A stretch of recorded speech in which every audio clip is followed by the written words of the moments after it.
O QQQ foi buscar a maior concentração de gama do dia, que era os 490. O ativo buscou, consolidou e depois voltou abaixo nesse nível. Quer entender o que é e como que funciona os níveis do gama? Segue o vídeo.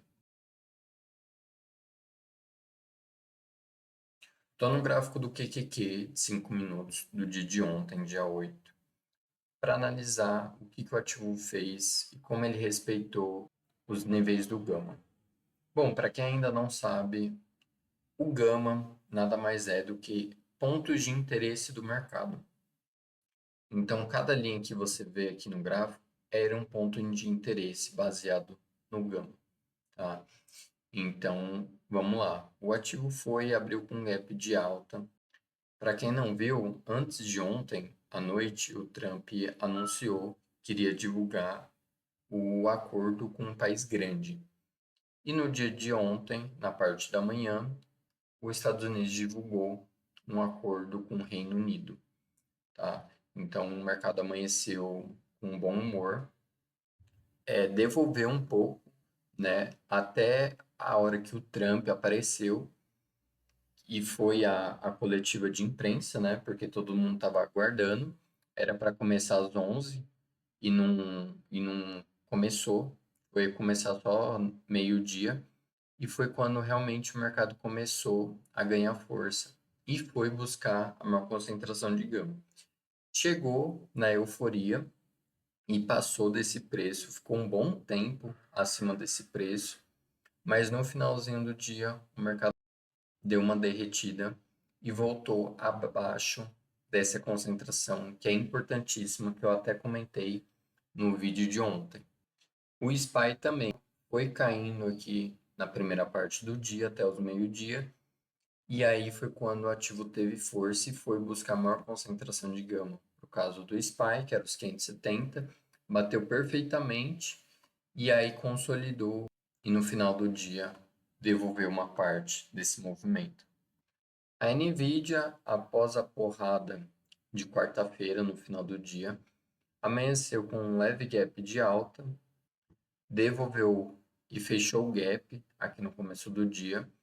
E aí, meio-dia teve força, mas não tanta força quanto os outros índices, como vocês podem ver aqui. Não chegou a passar da máxima do dia.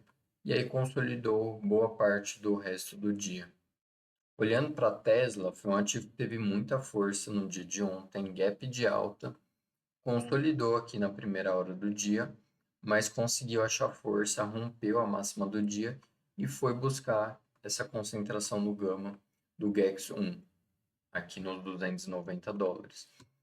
Depois, quase que encostando, consolidou aqui boa parte do resto do dia. E, de novo, mais um ativo que na última meia hora do dia devolveu um pouco. Estou agora no MentorQ, que é o meu provedor dos dados do Gama. Aqui eu consigo entender e ver com mais detalhes as concentrações de gama. Lá no gráfico, como vocês puderam ver, são só linhas representadas por alguns níveis do gama. Só que lá eu não consigo ver qual que é a maior concentração. Quanto maior a concentração, maior a influência, maior probabilidade do mercado puxar para aquele preço. Então, no caso do QQQ0DTE do dia de ontem, às 10 horas da manhã, nós víamos que o ativo estava aqui por volta dos 486. Tinha bastante gama positivo, barra verde, gama positivo, barra vermelha, gama negativo. E nós tínhamos uma concentração bem grande, a maior concentração do dia, na verdade, nos 490. Então, era nítido o alvo para o dia de ontem, para o QQQ. Agora vamos dar uma olhada nos dados que eu tenho aqui da plataforma no Gama para os próximos dias. Bom, sazonalidade voltou para o neutro, estava levemente negativa no dia de ontem, se não me engano. Momento está no neutro, volatilidade caiu bastante, agora está uma volatilidade baixa. E a pontuação das opções continua alta. Então quer dizer que os compradores ainda estão tomando conta do mercado. Condição do gama ainda continua positivo. E para as próximas expirações, nós temos então para o dia 9, que é hoje, Nós não temos gama muito acima dos 490, como vocês podem ver aqui. E lembrando, o Trump acabou de anunciar, talvez isso mude um pouco o cenário, mas o Trump acabou de anunciar que vai deixar na mão do Scott Bessent. O Scott Bessent, ele é o ministro do Tesouro, tá? Como se fosse o nosso ministro da Fazenda. Então, ele, como ministro do Tesouro, tem grande influência no maior mercado do mundo, que é o mercado de bonds americano, tá? Então, é muito importante e muito positiva essa sinalização do Trump, e é ele que vai discutir com os representantes da China para tentar chegar em um acordo em relação às tarifas.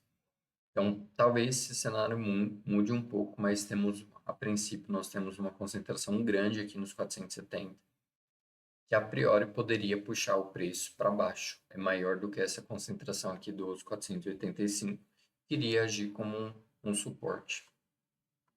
Porém, para o dia 16, que é a maior expiração do mês, sexta-feira que vem, nós temos os 490 como uma resistência, que eu comentei no dia de ontem, 495 e depois os 500, tá? Então, são 3 resistências e 3 possíveis alvos para os próximos dias.